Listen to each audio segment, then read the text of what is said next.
আমার ভাইয়েরা দেখেন, বিশ্বজয়ী হাফেজ জাকারিয়ার বাবা কি বলতেছে। আমি আল্লাহকে বলছি, আল্লাহ আমি বুঝি না, 2 নম্বর 3 নম্বর বুঝি না, আমার ফার্স্ট পুরস্কার দিয়ে আমাকে দিও। কিভাবে দেবো আমি জানি না। আল্লাহকে বলছি, বাবা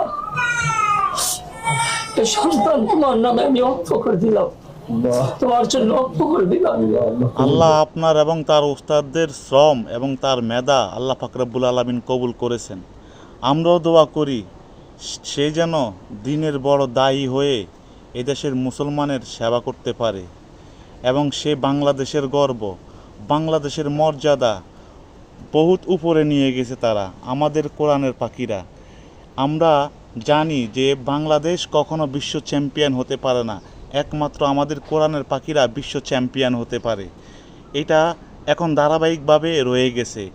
জানি না আমাদের প্রধানমন্ত্রী তাদের সংবর্ধনা দিবে কি না, এটাই আমাদের দেখার বিষয়। কারণ অস্ট্রেলিয়ার সাথে টেস্ট জেতার পরে আমাদের প্রধানমন্ত্রী সরাসরি ভিডিও কলে কথা বলছে।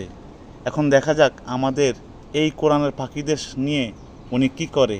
সবাই ভিডিওটি শেয়ার করে দিবেন আর আপনার মূল্যবান মতামত জানিয়ে যাবেন।